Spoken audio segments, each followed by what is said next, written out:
Welcome back to another impactful night, an impact to education leadership. This is episode 202. I'm your host, ID350, joined Thursdays. Randy, Boom Boom Blake, please say hello again to the people, sir. Hello, everyone. It's been a while, and good to be back. Hello. Oh, it's good to have you back. Please let the listeners know what you've been up to, what you've been doing. I've been seeing you on social media in Las Vegas, but what we want to hear from you. Oh, just first being a dad, just taking care of my kiddos. I got another kiddo on the way, and been doing a lot of traveling. Congratulations. Nonprofit, which I'm sure we'll during the show, but and also just teaching kickboxing seminars around the world and helping make the world a better place. Oh my goodness! Listen, tonight's topic is going to be mental health awareness and suicide prevention, right? And so, when we got this topic, because I didn't create this topic, actually.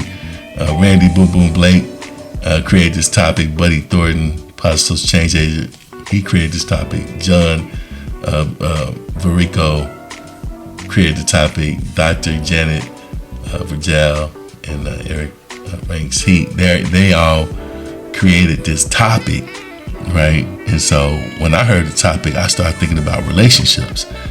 I started thinking about relationship fights. I started thinking about what is that all about, and how those relationships can affect your mental health awareness and all those other things. But Buddy Thornton, please say hello again to the people, sir, because we got you here tonight. Well, thank you for the prompt, Isaiah. And anytime I get to share the stage with Randy and some of my contemporaries, I would be a fool to say no. And I believe that when Randy came to me and talked to me about someone committing suicide in his circle and what could we do about it, I challenged him, and this young man stepped up to the plate and said, absolutely, this can be my life mission. I want to help people with mental health issues. I want to stop suicide in its tracks. And that's how Fighters for Hope was born. And that's why we're here tonight talking about mental health awareness and suicide prevention. Awesome. Well, let's go around the horn real quick. I want to hear your personal story. How has this topic, and I want you to take your time, how has this topic affected you? How has mental health awareness and suicide prevention, the panel is open, affected you? The panel is open. Who wants to go first? Everyone on the Fighters for Hope team has a common goal. My journey started a long time ago when one of the people who stood for my wedding committed suicide. And then when my son was at work and he had someone die from a drug overdose in his bathroom while he was running his store. And, he came to me. It's been a real dark envelope that he's had to live through. He's like, I don't know how to cope when I see other people especially going through misery, and it triggers my depression and my problems, because we all do have something in our closet, in our box. And just feeling the pain around me and seeing it, and then having Randy say, what can we do? What can we do? That's how it started my journey into this realm. But I've been in the behavior field for decades. Yeah, so for me, my journey started, I would say, right around just before I started fighting. For the people that don't know, I was a 5-time world champion kickboxer, and it was something that I didn't really want to do. I was just your basic martial arts guy, but there was a particular instructor at that time. He really saw something in me that I never saw myself. And he kept telling me, hey, come do this martial art, come do this fighter's class. And I blew it off for like months. I finally gave it a shot. I joined this fighter's class. I'm working out with these fighters, getting ready for fights. I'm sparring with them. And after my first session, this instructor literally walked to me and told me, I can be a world champion one day. He says, if you stick with this, Randy, you'll be a world champion. And I just kind of looked at him like a deer in headlights, because I'm thinking at that time, I'm thinking about Evander Holyfield, Mike Tyson, Chuck Liddell. The Rick Rufus, the list goes on for all these champions. And you see something to me like that, I don't want nothing to do with that. But I stuck with it, and next thing I know, I'm fighting in front of Chuck Norris, and next thing I know, capturing these world titles. Well, really, I didn't see that instructor really after that second or third lesson. So it was kind of like it was meant to be, but it was weird. I didn't know what happened. He just kind of dropped off, and come to find out, he actually took his life. And so it gives me chills every time I tell that story, because what if I had not taken that step, that leap of faith to go in there and do that fighters class? Well, I wouldn't be here on this podcast talking with you, but that's not where my story ends. My fight career had ups and downs, and I caught myself in lawsuits. I caught myself going through it myself, and then I had there was a guy who I really looked up to. I won't say his name, but he was one of the Power Rangers. Say his name. Say his name. Say his name. No, okay. I'm joking. Okay, well, I'll say his name. It was the Green Ranger, / White Ranger, Tommy, Jason David Frank. He committed suicide, and it was at that point where I said, "Wow!" It really took me to a deep, dark place, because I thought that guy had it all. Thought he was just a Green Ranger. I looked up to him, and I got into Power Rangers, believe it or not, from my younger brother. I secretly liked it.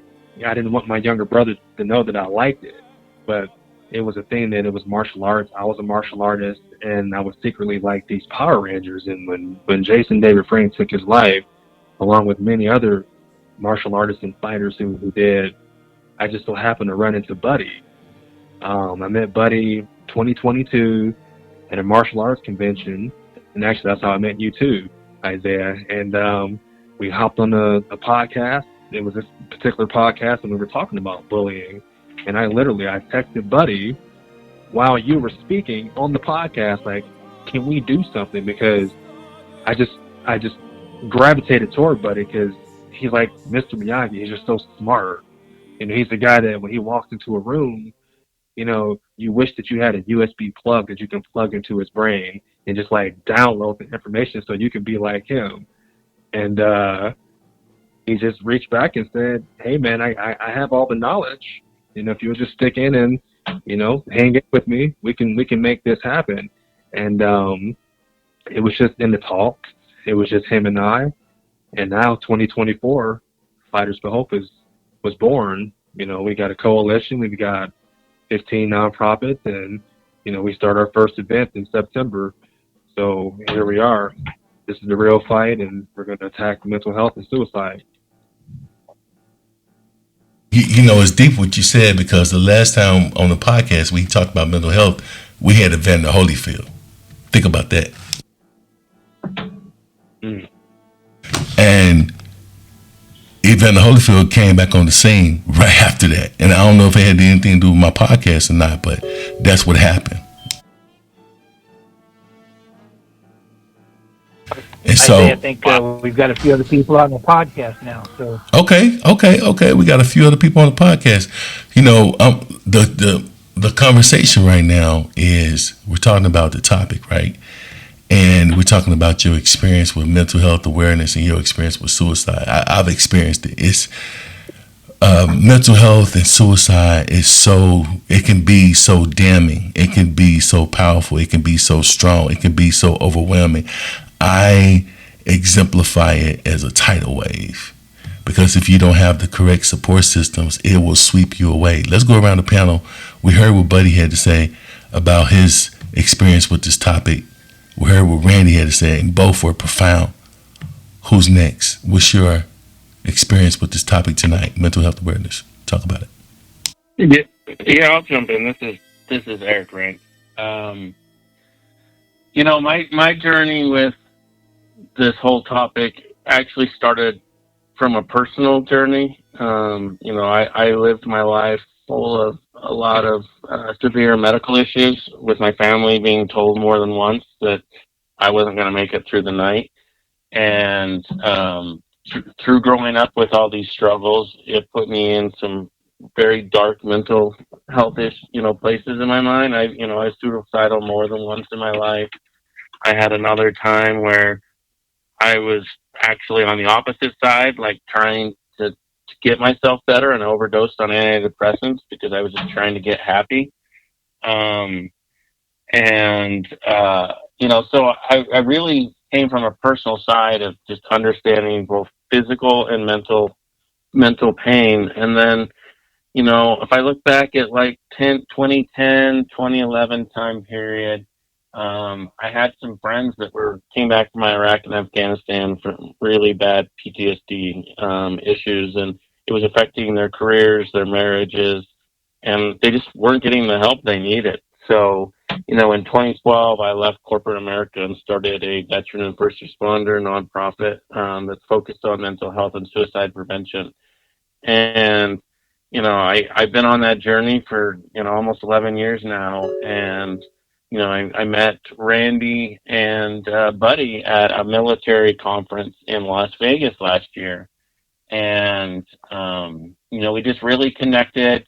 They didn't know what I was focused on, so just recently they reached out and said, hey, we're putting together this coalition, for mental health, suicide prevention, bullying, and things like that, and would love you to come and be part of it. And I really embraced that because I've been so focused over the last 11 years on the veteran and first responder community, but there's so many other communities out there that are struggling, and so this Fighters for Hope really gives me an opportunity to expand my reach and impact, and so I'm just blessed to be part of this journey. Oh, thank you for that. Thank you for that testimonial. Who's next? What experience do you have with this topic? Mental health awareness and suicide prevention. Hey there, this is John Verrico. I guess I'll go next. I'm not sure who else is on the line with us. Go ahead. How you doing, man? Great to talk to you again. Absolutely. Talk about it. Come on. I was a bullied youth. I was the little guy in school. I was so little when I graduated high school at the age of 18. I was only 5'3", weighed 110 pounds. So kids are mean, and I used to pick on the little guy all the time. And so I thought, wow, this is really terrible. It's so terrible that I didn't think I had any value or any worth. It came to a point in time where I actually put the barrel of a shotgun in my mouth. And I didn't go through with it, obviously. Weird thing, my mother was one of these people who was constantly cleaning the house. She was always just fastidious about the house. And all I could think of in that moment is how upset and angry she would be about having to clean up the mess if I pulled the trigger. And so I wanted to save her from that. And so I didn't pull the trigger, and I decided to keep muddling on. Ultimately, I did discover a little bit more about myself, and I joined the Navy and started getting a little more confidence in myself. And while I was in the service, this was in the early 80s, we weren't even at war with anybody yet, but still, just the separations that you had from family and loved ones back home sometimes was too much for something. And a couple of my shipmates had committed suicide. One of them a really good friend. And then later on, a couple of years later, another good friend of ours who was a very, very dear friend, his father passed away, and he had some challenges with their relationship with his father, and he was devastated when his dad passed away because he had not had a chance to rectify their differences. And he was a police officer, and he took his service revolver with him. Had a beautiful home, beautiful wife, wonderful family. Otherwise, you would never know that he was going through this turmoil in his head, and so it just was too much for him. And I kept seeing this happening all around, and I was determined to try to help and prevent that whenever I could. And so throughout my whole life and adult career, I have really focused on combating bullying behavior and helping people to feel like they've got value and worth, and that they're not, they're not the drama and the turmoil that they're going through, but that they're better than that. Things like Maya Angelou's statement about, you You can't always control the things that happen to you in your life, but you don't have to be lessened by it. You have a choice to how you react to it. And so I was really strongly focused, and have been for many years, on trying to help people to understand that they do have value and worth. Come now, I met Buddy and Eric and Randy at the very same conference that Eric mentioned, the Military Influencers Conference in November last year. We instantly bonded. At the time, and I'll even share a more personal story, my mother had passed away about a year prior to that, and her husband was having a really hard time dealing with it, and he actually attempted suicide twice. And this was right during the period when I met Buddy, and Buddy just reached out and gave me a hug and said, I'm here for you, and if you want me to talk to him, I'll do so. And he just was such a wonderful, powerful, positive force. And then, Randy with his positive energy, and Eric with all of his brilliant connections and ideas. And, we just all bonded really well together. And then a few months ago, they talked about the formation of Fighters for Hope. And I said, I am absolutely on board. And this is my new mission. See, what you just said just changed the whole direction of this podcast, because now I want to open up the panel with this question. Because we're going to talk about co-creation. We're going to talk about co-creating your individual worlds, your individual dimensions. We're going to talk about that, but before we do, let's open up the panel with this. How do you know when to let go? How do you know when helping someone is not working? How do you know when helping someone could bring you down? How do you know when to let go so that you can take care of your essential needs? Or is it a sacrifice?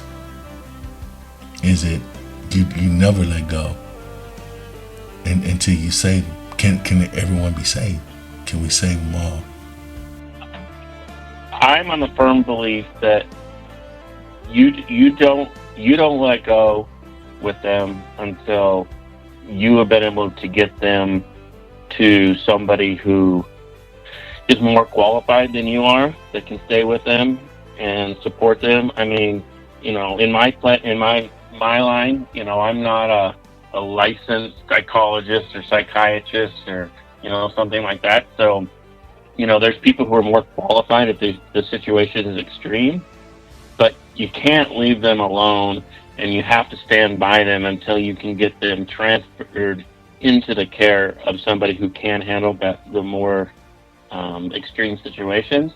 Because it's when people are left alone, or somebody drops them, and then they start feeling alone, or they're not valued. That's when they're going to move and take the next step that we don't want to see, which is taking their life. And so it's important you stand by them.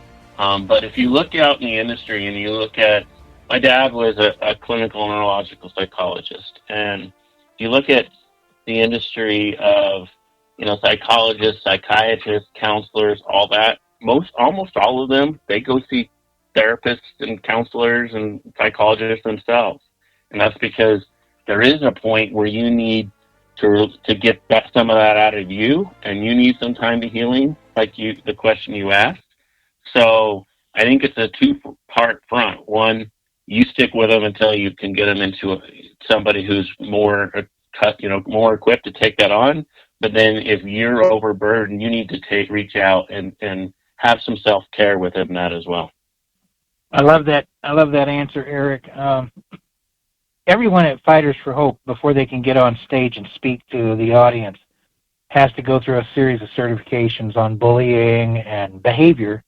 And one of the certifications, which is the Anchor certification, is from the American Association of Suicidology, and it is a certified interventionist. That doesn't mean that anybody with Fighters for Hope is going to be qualified to do diagnosis or anything else, but that means that we understand the methodology of making sure that someone stays here with us. We have a program that we call the LEAP program, which is listen as long as it takes, empathize but don't sympathize, create an action plan, and then you participate within that action plan until you can hand them off to a higher authority or someone who's more equipped, just like Eric said. How do you know when you shouldn't be there? When you know that the fear in your mind that you're going to be inadequate is something you cannot overcome in that moment, you need to step aside and let somebody else do it who may be more, even in just that moment, capable of handling that fear of the inadequacy. Because frankly, we're all inadequate when we're facing someone who wants to take their lives. If someone, statistics show, one out of every 4 people who decides to commit suicide, they commit the act within 5 minutes. And so we know we can't be there. If we're not there in that 5 minutes, is there any hope that we'd ever stop that suicide? No, of course not. So we're never going to have a 100% prevention rate. But what we can do is understand the root cause, and it always comes from some mental area. And it doesn't have to be a mental disease. It doesn't have to be a mental defect. It can simply be they are having mental health challenges and issues that they really need a support group or someone who's at least qualified to just sit with them and listen so that they can get through that terror of the next 5 minutes. Because that's really what it's all about. And so if you can't handle that 5 minutes, and you know you're not going to handle that 5 minutes, then yeah, go see your own counselor. Go get yourself decompressed and get ready for the next fight. I'm sure Randy, as a kickboxer, knows once you've gone through a really tough fight, you've got to decompress, and then it takes time to heal yourself so you can get ready for the next fight. And I'll hand it off. That's going to help so many people. Thank you for that. Who's next? This is John Verrico. I'll go ahead and say a couple of things. I think it's really critical to know that you can't help somebody else if you get drawn into the crisis and pulled down the drain. So you've got to take care of yourself and watch for signs of that in yourself, so that you can continue to help.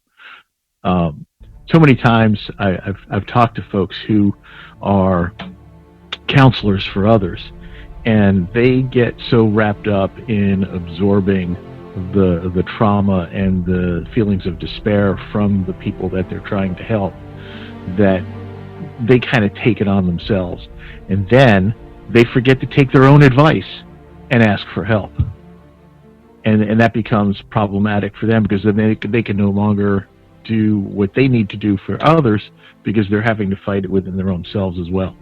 And so it's really, really important to remember to watch out for yourself. First and foremost, do whatever you can otherwise, but you got to watch out for yourself first and foremost. And remember, it's okay to ask for help, and do so when you start feeling those first warning signs.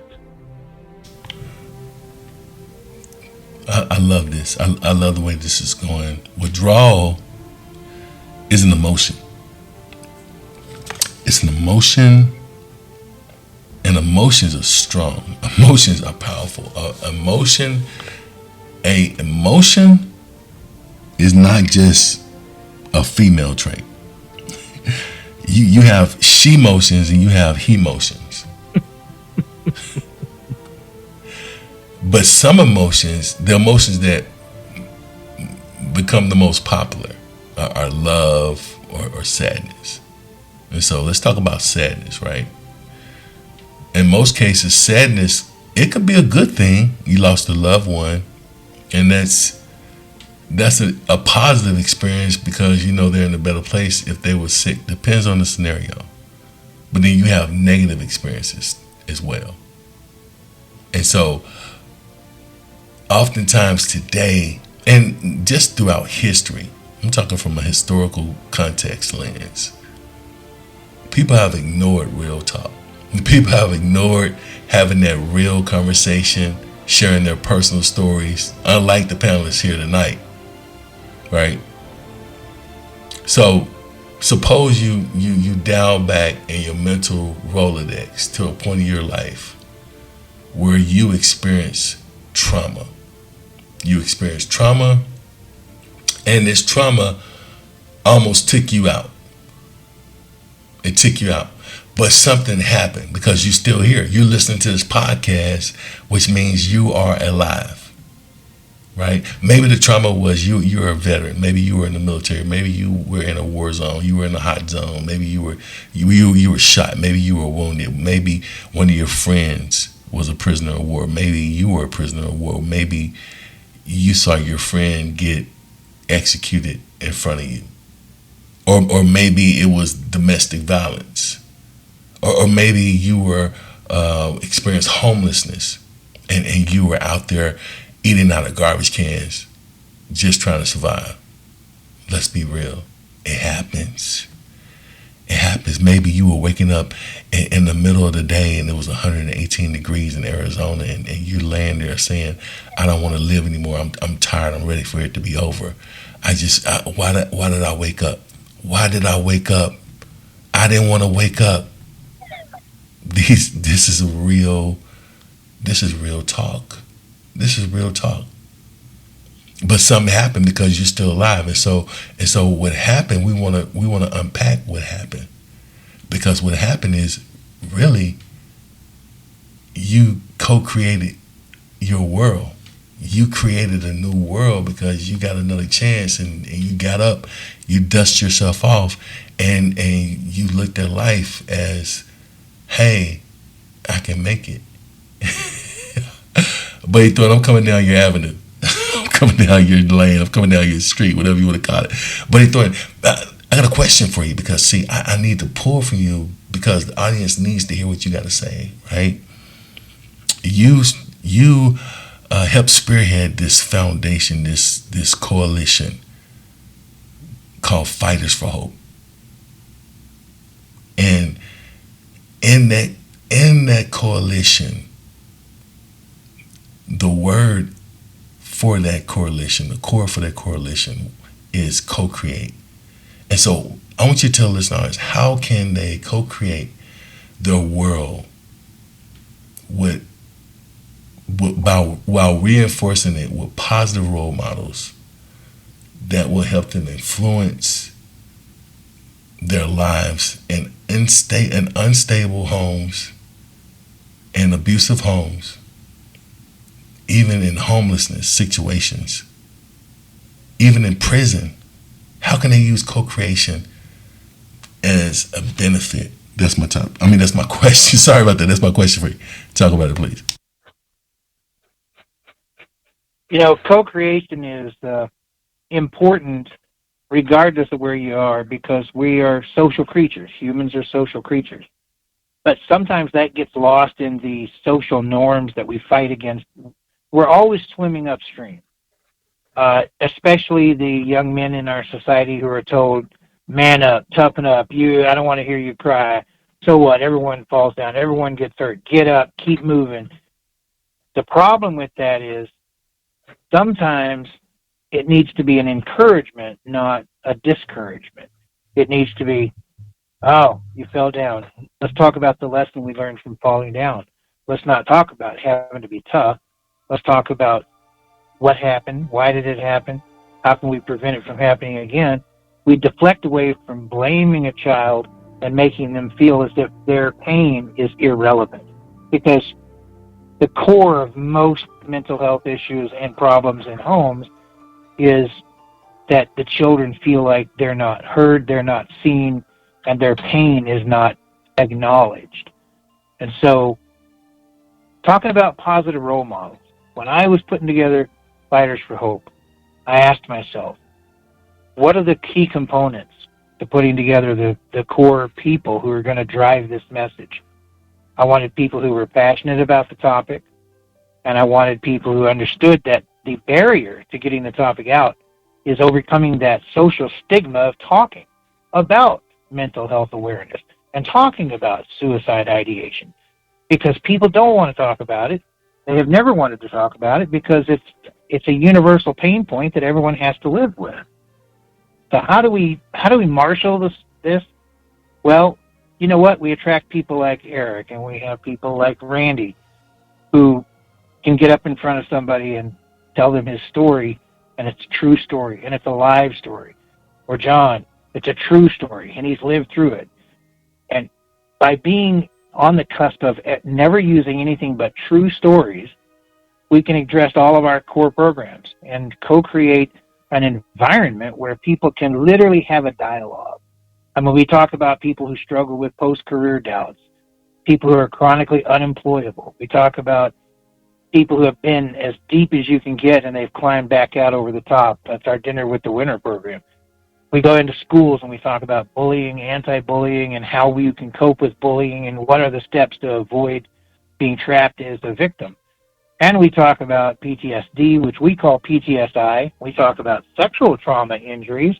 We talk about whatever is hidden in the closet that people need.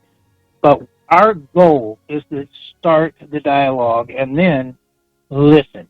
Just listen. Read the room. See the pain. Feel the pain. Acknowledge the pain. And help them get past the pain. That's our job. We're not counselors. We're here to knock down that huge barrier called stigma. And we're to get the conversation going. And we don't care if someone says, I'm too tough for that. I'm not going to want to do that. The first question I'm going to ask is, what's the pain you're hiding? And I'll hand it off to other people. Wow. Listen. You helping someone. This podcast is going to help you. We're going to help you.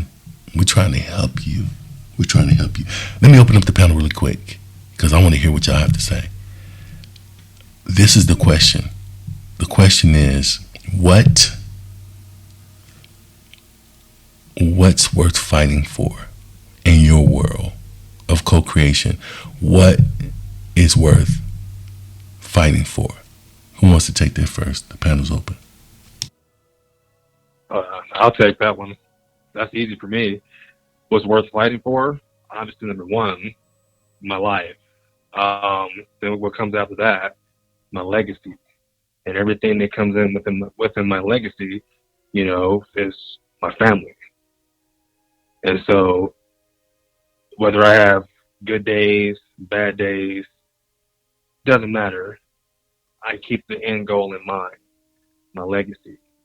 And it's always being in the state of being and being a good example for my kids, being a good example for my wife, and being a good example for the people that want to follow what we're doing with this coalition. We have to be in the state of being, but that's why it's worth fighting for. It's the legacy, so this can live on beyond what we're doing. And that's how I see this podcast. That's how I see the coalition within Fighters for Hope. This is bigger than beyond us on this call. We want this to go 100 to 200 to 500 years from today because we want to break this stigma. That's what we're doing. We're talking about it. We're overcoming. We're fighting. We're never giving up. And we're going to knock this suicide and mental health out. And that's why I say that's why it's worth fighting for, my legacy. Sonic boom. We call you Boom Boom, but I'm going to say that was a sonic boom. I don't know if you need to change your name, change your copyright, trademark, but that was a sonic boom. Who's next? This is John Verrico. That was a sonic boom boom is what that was. Hey, Randy made a great point there when he talked about his life and legacy, and it's absolutely true. I look at things differently in the fact of what my legacy is. I don't have children, but what I have are the people that I have encountered in my life. And I always think of what my legacy is what I would be remembered for. And most importantly, how I made people feel. When we look back at our lives and the people who were in our lives, the things we remember about them is how they made us feel. Whether they made us feel like we were important, whether they made us feel like we mattered, whether they made us feel like we were stupid or useless or whatever. We are a conglomerate of all of the voices that we have encountered in our life. And at some point, we choose which of those voices we're going to listen to and pay attention to. And those voices become our guiding light and our guiding principles and our beliefs about ourselves.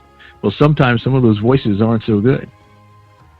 And we need to be able to help to recognize those voices that are good and those voices that are bad, the voices that are causing us not to believe in ourselves or to cause us doubt in ourselves. What we do, the impact that we have on other people in our life, it could be huge or it could be very, very minor. But, just smiling at the right time might be all a person needs to maybe turn them around from their brink of despair, from circling the drain, because somebody smiled at them, somebody recognized them, somebody thought they were worthy. And that's the kind of thing that I want to see spread. And that's the kind of thing that I try to do. And that's what I think is worth fighting for. And when I see people who belittle others or treat them like trash, you're putting those negative voices out there into their heads. And they may turn around and start believing those voices. And they shouldn't. And so that's what makes me angry, and that's what makes me want to fight, is to turn around and try to help those people overcome that, and to stop those people from doing those types of behaviors that are going to cause those kinds of feelings. Let me park the car. Let me park the car right there. Park the car, because you talked about voices. You talked about voices. And so why do so many people suffer with negative internal voices? Those negative voices that are in their head. I'm going to call it hallucination. The panel is open. How do you deal with the voices? Talk about it. The panel's open.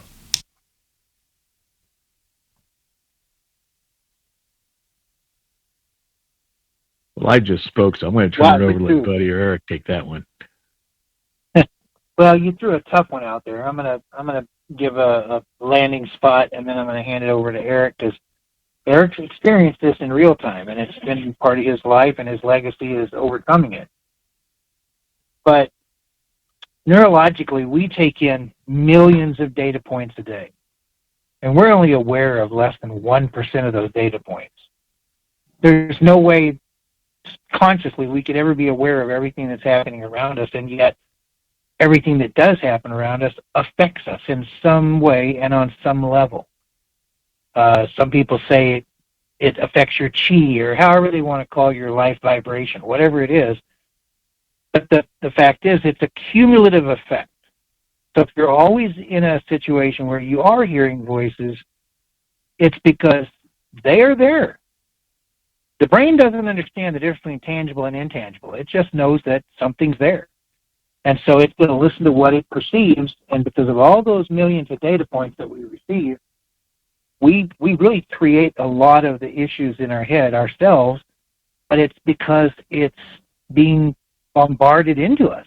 Society, the way we live our lives, the pollution that's around us, everything affects us negatively and positively, and we don't have a lot of control over that except what John said. We can't ever stop the bombardment, but we do have a choice on how we respond to it.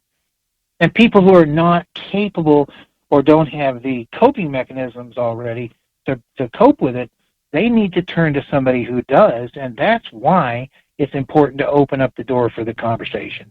And I'll hand it off. You knocked it out the ballpark. You knocked it out the stadium. Come on. No, I agree with what Buddy just said, and also to piggyback on what John said. So I'm going to touch on both. So I'm going to backtrack a little bit and then go forward. As I mentioned, I have some pretty severe health issues that I've been dealing with my whole life. And the last time my family was told that I wouldn't live was 2019. Now that's not that long ago. So it's not like I'm talking my young childhood and then all these issues went away. Like I have to live each day as if it's going to be my last, and I truly live that way. And sometimes it drives my wife crazy. Like, she doesn't like to think like that, but unfortunately, that's the way I have to live, because I know that I'm on borrowed time, whatever God's wanting me to have here on this earth. And so, on the previous conversation, for me, it's full-heartedly a legacy. And for me, a legacy is, what impact did I have on other people's lives? I don't want someone to look at my tombstone if I die tomorrow and it say, "Here lies an ordinary person." I want to be known for the impact I made across the world and the lives that I touched and helped survive. Even one life saved, that's a legacy in itself. And then if we can compound that over more, it just becomes that much more powerful. And to expand on what Buddy was saying, I told this story. We all met in Las Vegas for a Fighters for Hope meeting, and I told this story of with your brain, how it all remembers things, even though you don't necessarily realize it. If someone goes in and has surgery, you get put on drugs that make you go to sleep and forget everything that happened when you went under surgery. But believe it or not, your brain remembers that. There's a trauma that your brain remembers even though you don't. And every single person who comes out of surgery acts different. You don't realize it because it's very subtle. But as it compounds over time, you become more and more different over time. But that's the same as anything you put in your mind. So whether your music you're listening to, TV shows, people, positive, negative around you, your family, whether they're encouraging or discouraging, all of that adds up in your brain. And it psychologically affects you little by little. There's so many people that are like, "Oh, I got bullied and I just brushed it off." They think they brushed it off, but it actually, in the back of their mind, just created an issue where they're a little different each time. And so we just have to love and support and encourage people to fill their life with positivity and good things in their life, and slowly undo in their psychological mind the damage that's been caused by other negative things that have been around them in their lives. This podcast is going to help so many people with this topic and this conversation, and the panelists, the people that's on this panel. You guys are going to help save someone's life. Let me go down the lane. Let me go down, John. Isaiah, I'd like to Yes. I'd like to add one thing to what we've been saying there. We talk about the voices in our heads and the impact that people in our environments have had around us, and ultimately we get to a point where, like I said, we're talking to ourselves, and we're saying things about ourselves to ourselves. And I want to quote Bruce Lee on this one. He said, "Change the way you speak about yourself, and you can change your life. And what you're not changing, you are also choosing." And I always thought that was so incredibly profound, because it's true. Once we have set our mind for how we think about ourselves and how we speak about our own selves, that sets us up.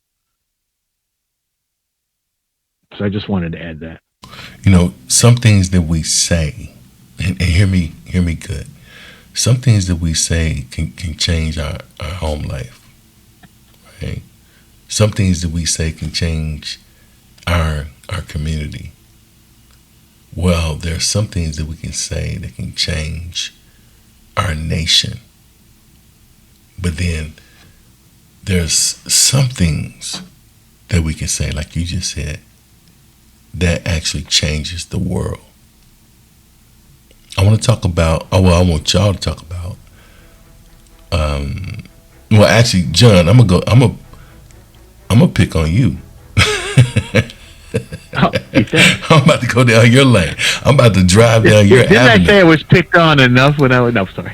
Oh, this is gonna be a good pick on, because I'm poking the bear, because there's something inside that bear that has to come off, and what's gonna come out is gonna save someone. I guarantee you, because you talk about restructuring. You talk about cognitive restructuring. You're talking about reframing your mindset. I think that's what this topic is about. Reframing your mindset in the point, or to the point, where your thoughts become positive and not damning. To the point where you focus on your emotions in a way that you use that focus to release those negative thoughts and think yourself clear. You use that cognitive restructuring in a way that helps you to deflect, like Buddy said, deflect distractions. Let's face it, we're in a world of distractions. Distractions are all around us. They're in every environment, from our home, from our community, from our cities, from our states to our nation to the world. We have distractions on every media platform. Distractions. But yet, we gotta get some sleep. We gotta get some relaxation, whether it's going to a concert, listening to some music, whether it's, listening to some relaxing sound on Alexa. Oh, I don't want to trigger my Alexa. Let me stop saying Alexa, because when you say Alexa, it can trigger it, right? But to help us meditate, Randy, we gotta find some peace so we can meditate. Gotta meditate. We gotta meditate just to survive today. John, what are the benefits of teaching people how to identify the mood swings and other people that could cause us our peace? That's my question for you, sir. Wow. And that is a deep question. I have to tell you, first of all, the benefits are just like the benefits of us in our original biological state, right? What are the warning signs around us? What is going on in our environment? We are hardwired to be fearful of change. You can go back to our reptilian roots on that whole thing, right? The part of our brain that deals with fear is the same part of our brain that deals with our comfort zone.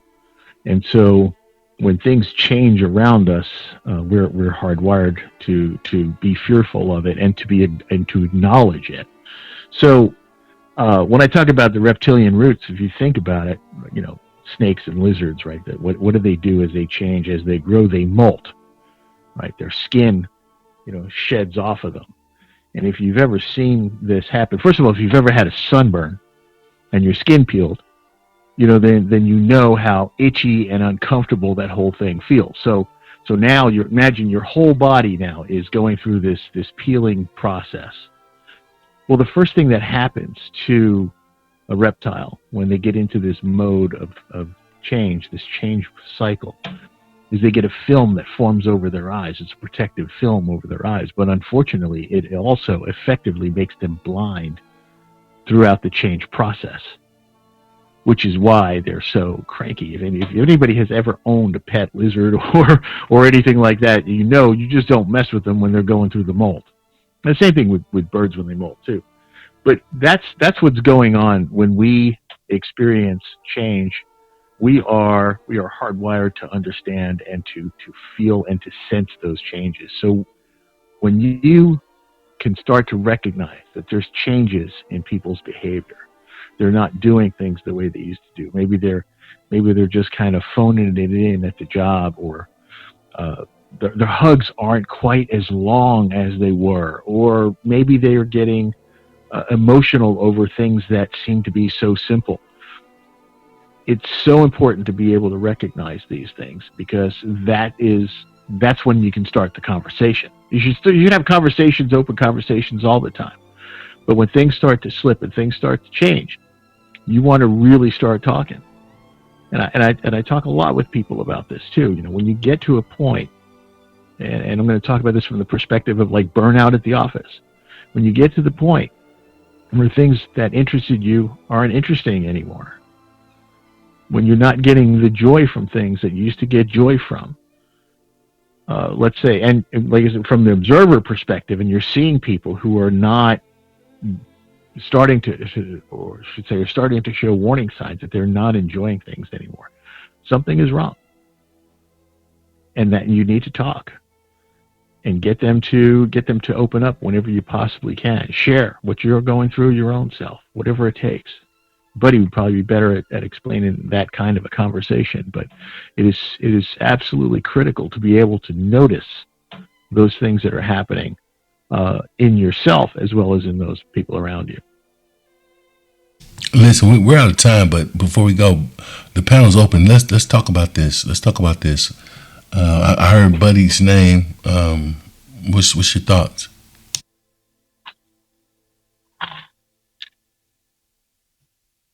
Well, it's very important that we realize that we're all biological as well. And we have these little magic pills in our mirror neurons.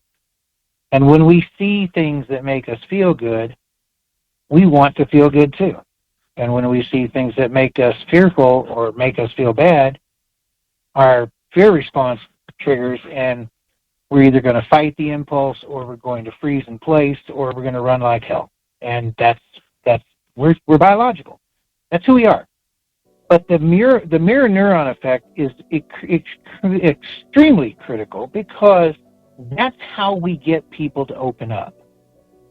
Like John just said, when you open up and you tell your story, and it is a genuine story, and they know you're telling the truth, it triggers their impulse to want to also be truthful, at least on some level. Some people may not fully open up, but the majority of people, because we are biological, we follow our signals, and those mirror neurons get us to follow the yellow brick road. We just go right along. Oh, wow, you're going through that too?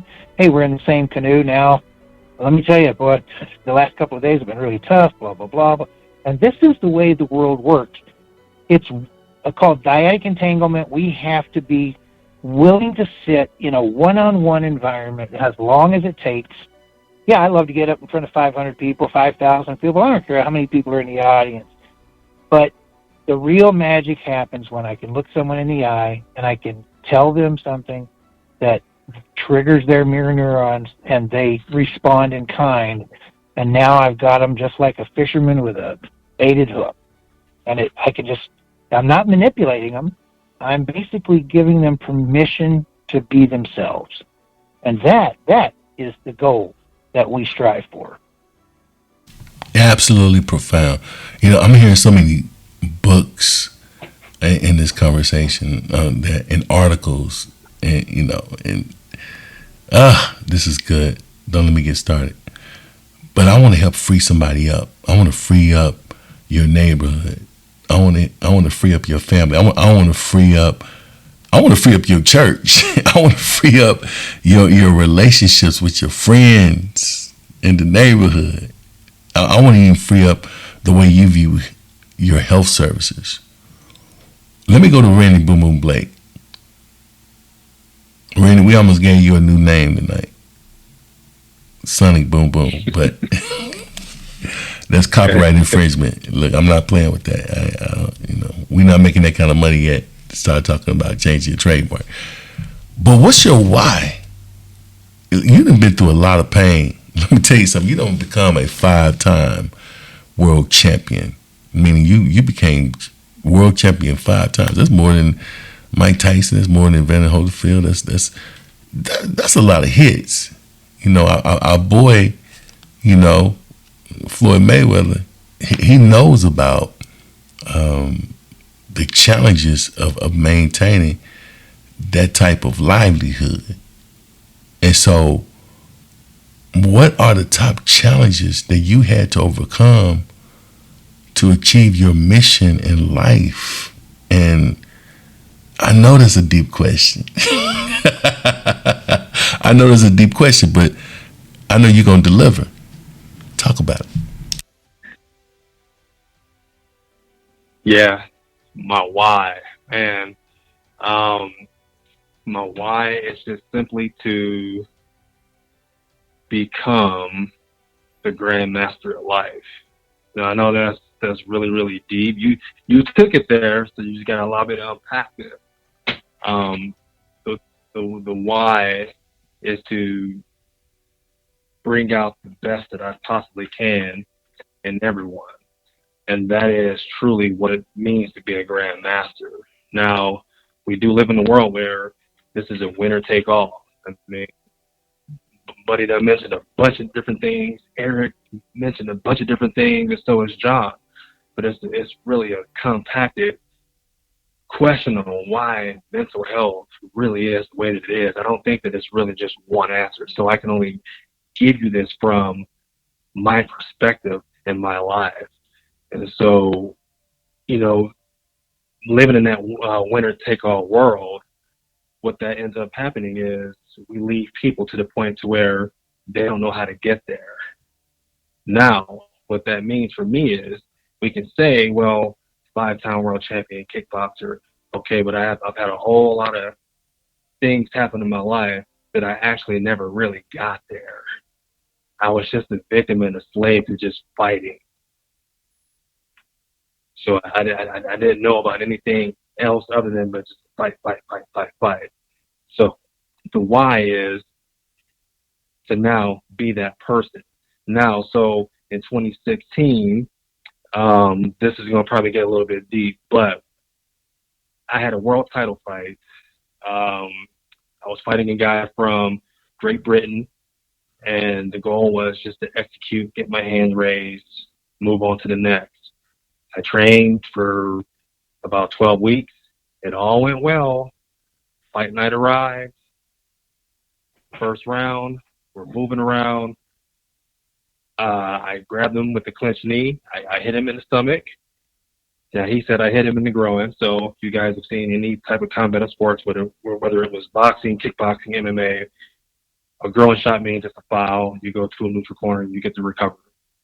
My bicep was rolled up when I went to my neutral corner. So that was a milestone that I had to overcome in that fight, in which I did. I overcame that. Okay, I won the fight, but that's not where it stopped for me. Next thing I know, I was in a lawsuit. Okay, I lost friends, I lost family members, meaning both of my grandmothers died within literally 4 months of each other. Crazy thing. And so we talk about spiraling down the drain.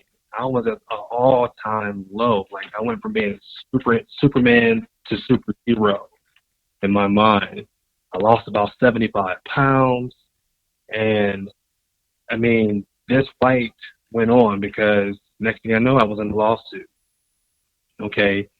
And literally 4 years later, I found out I was going to be a dad. And so that was like, I call it an aha moment, but I really call it like, a gift from God, because that was like the turning point for me.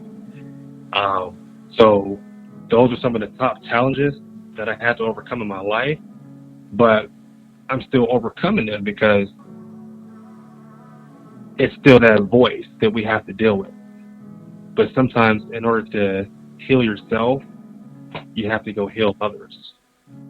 So those are some of the top challenges that I'm still overcoming. And I ended with this. Just a few days ago, literally a few days ago, I was in Vegas. I was teaching the kickboxing seminar. And I've been doing martial arts for 31 years. So just kind of like piggybacking off of what I said earlier about not being that guy that holds back. I want to be able to give back so people can become greater than me. And I got that from Buddy Thornton, by the way. But I'm in this seminar, about 150 people, great seminar. I stopped it early because it was something I had to get off my chest, and I had to just speak to the crowd, telling them, great job, guys. Appreciate you guys for having me back for my second year. And I just go into my story on everything we just talked about. From being bullied, from experiencing suicidal thoughts, from experiencing people who got me into martial arts and why I became world champion, they committed suicide. People that influenced me to continue to do martial arts after I already started with Power Rangers, they committed suicide. And I just really put my heart and soul into it. And when I tell you I could hear a pin drop, I could hear a pin drop. I had grown men crying. I had women crying. And after I taught that seminar, I literally had a young lady come up. Couldn't have been but 16, 17, 18 years old. And she was just shaking. And she told me, she said, Randy, your story did something to me. She says, I was moments from taking my life. She says, I wasn't even going to come to this seminar, but I came anyway. And when I got here, I realized, why am I here? I'm going to take my life after this seminar. And when I heard your story, you gave me life and you gave me hope. And so what I did was I gave her space to talk. I let her just spill out all of her, whatever she wanted to tell me. She talked for a good 45 minutes to an hour. She spoke. She let it out because she said she didn't feel valued and she didn't feel heard. And so when I say overcoming challenges, these are the challenges that I'm still having to overcome. So it's me speaking out, helping people, because it now says I can now heal myself, because I want to go help heal others, because they need to be reminded too that they are champions in life as well. And I'll give it back to you. I told you this podcast is gonna help somebody. We trying to help you. We trying to help you. Listen, let me go to Eric Ranks, because what Randy Boom Boom Blake just said was, it just knocked you out the arena. Now I know some of you guys look at boxing, some of y'all respect it, some of you don't. But in a boxing arena, they have a concession, right? And you have, in the concession, you got drinks and you got chips, nachos, hot dogs. But then you also have popcorn in the concession. So the concession is yards and yards away from the actual boxing ring, okay? Randy just knocked us into the popcorn section. Let me go to Eric Ranks. Eric Ranks, how, based off what we just heard tonight from all the panelists, how can we bring mental awareness and therapeutic resources to our communities? How can we bring them to our communities? How can we bring them together in a way to create solutions to the types of challenges we heard in these testimonials tonight? Talk about it. Yeah, I mean, the biggest thing is getting the conversation started. That's the first piece, and that's the focus of Fighters for Hope. We're going to travel the country, go into schools across the country, talk to our children, our youth. We're going to be talking to adults. I have a company called 22 Salute, which is a spirits and coffee brand that we put the story of suicide prevention and mental health on all of our products, along with the suicide crisis line. I use that company to take the suicide message to the retail shelves. Like Buddy said earlier in this conversation, people don't want to have that conversation. It's uncomfortable. And, Fighters for Hope is going to force that conversation. 22 Salutes, forcing that conversation. Podcasts like you're having us on here today is that, that's another way. It's really important to get the conversation started. And then when we get the conversation started, then we can share all the wonderful resources out there, which there's a lot. But until someone's willing to have that conversation, you can't attach those resources. And so that's what I would focus on. And there's been a lot of really positive things shared on this podcast tonight. And I would just encourage everybody listening to the podcast to open the dialogue, like have a conversation with your friends, your family, your parents, your children. Like start that dialogue, find out how people are really feeling. And if, people around you are struggling, just being there. Like, you don't have to have them tell you everything they're going through. Just be there for them. And if they want help and support, then just reach out to resources like Fighters for Hope, and we can point people in the direction of various resources out there. But the first part of it is just have that dialogue. Impact of Educational Leadership Podcast.